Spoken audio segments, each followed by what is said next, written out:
मैं लखनऊ से स्वधा रवींद्र उत्कर्षिता अपनी कुछ पंक्तियों के साथ पुनः आप सभी के सम्मुख उपस्थित हूँ।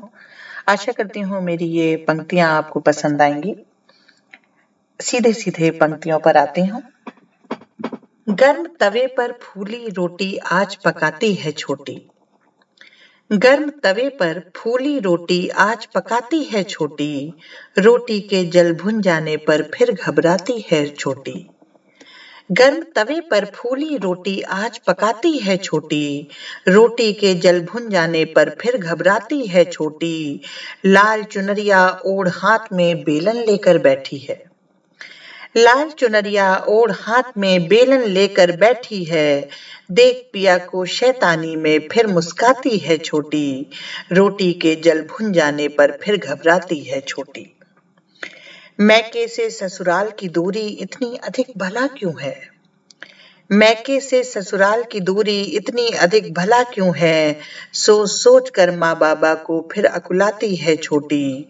गर्म तवे पर फूली रोटी आज पकाती है छोटी। बड़ी ननद से ताने खाकर छोटी की झिड़की सुनकर। बड़ी ननद से ताने खाकर छोटी की झिड़की सुनकर तुम भी एक लड़की ही हो फिर याद दिलाती है छोटी।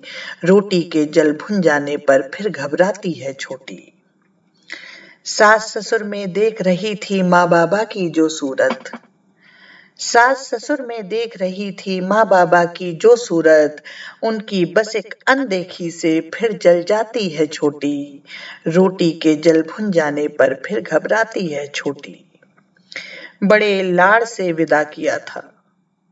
बड़े लाड़ से विदा किया था कहकर भोली है लाडो। बड़े लाड़ से विदा किया था कहकर भोली है लाडो। गलती पर खाए जख्मों को फिर सहलाती है छोटी। गर्म तवे पर फूली रोटी आज पकाती है छोटी।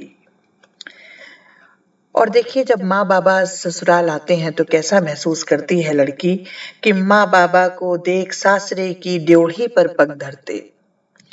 माँ बाबा को देख सासरे की ड्योढ़ी पर पग धरते। अधरों पर मुस्कान धार कर फिर बहलाती है छोटी।